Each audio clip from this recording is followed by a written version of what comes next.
ధన్యవాదాలు అధ్యక్ష. మనం బడ్జెట్లో సమావేశాలు జరిగినప్పుడు దీని మీద చర్చించుకునే అవకాశాలు లేవు. ఇంకా మిగతా విషయాలు పడినప్పుడు అటు కానీ ఇటు కానీ వాటికి ప్రాధాన్యత ఇస్తూ ఈ విషయాన్ని ఇవాళ రియల్ ప్రొఫెషన్లో మనం మాట్లాడుకోవడం జరుగుతుంది. దయచేసి ప్రభుత్వాన్ని ఒక ఆలోచన చేసుకోవాలి. బడ్జెట్ పెట్టే ముందు మా సభ్యులు అడిగింది ఒకటే, మీరు ఏదైతే బడ్జెట్ కేటాయింపులు చేశారో ఆ కేటాయింపుల్లో మీరు చెప్తున్న లెక్కలు, మీరు చెప్తున్న మాటలు ఎక్కడా కనిపించట్లేదు.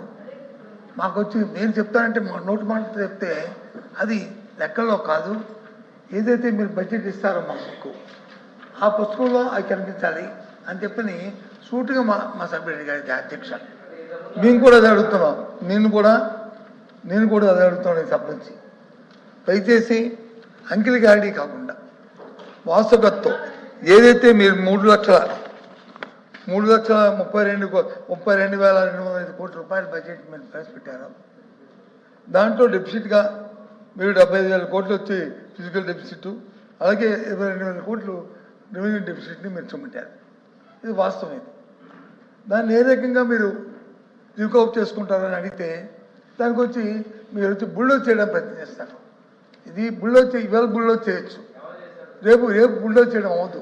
ఎందుకంటే వచ్చే సంవత్సరం మళ్ళీ ఇదే సమావేశంలో మీరు మళ్ళీ పాత లెక్కలు చూపెట్టి చెప్పాలి. అప్పుడు చెప్పినప్పుడు వాస్తవాలు తెలుస్తాయి.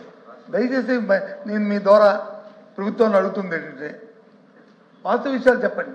ఎందుకంటే ఇందాకే చెప్పారు ఏదో పంజాబ్ నేషనల్ బ్యాంక్ అని, Government of India, Bank of Baroda చెప్పారు. ఓకే బ్యాంక్ ఆఫ్ బరోడా చెప్పారు. నేను చెప్తాను కేంద్ర ప్రభుత్వం తాలూకా నివేదిక ప్రకారం ఇవాళ ఆంధ్ర రాష్ట్రం 22వ స్థానంలో ఉంది. దేంట్లో?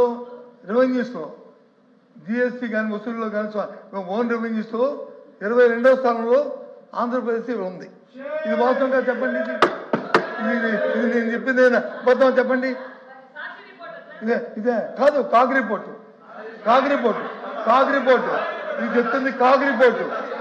నేను చెప్పింది కాగ్ రిపోర్టు 9 నెలల కాలంలో 22వ స్థానంలో ఉన్నది కాగ్ రిపోర్టు.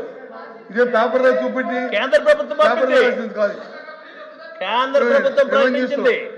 ఇది మీరు చెప్తుంటే మేము ఇంకోటి అధ్యక్ష, దయచేసి మళ్ళీ మీరు అడిగితే మళ్ళీ మీరు ప్రతి ప్రశ్నగా ఆన్సర్ చెప్పాలి, నేను చెప్పొచ్చాను అడుగుతాను. మీరు ఇందాక అన్నారు, మీరు అది ఇచ్చిన చేసుకుని మీరు మాట్లాడుకోండి, అభ్యంతరం లేదు, నేను కూర్చుంటాను. పంపండి. అది ఎక్కడ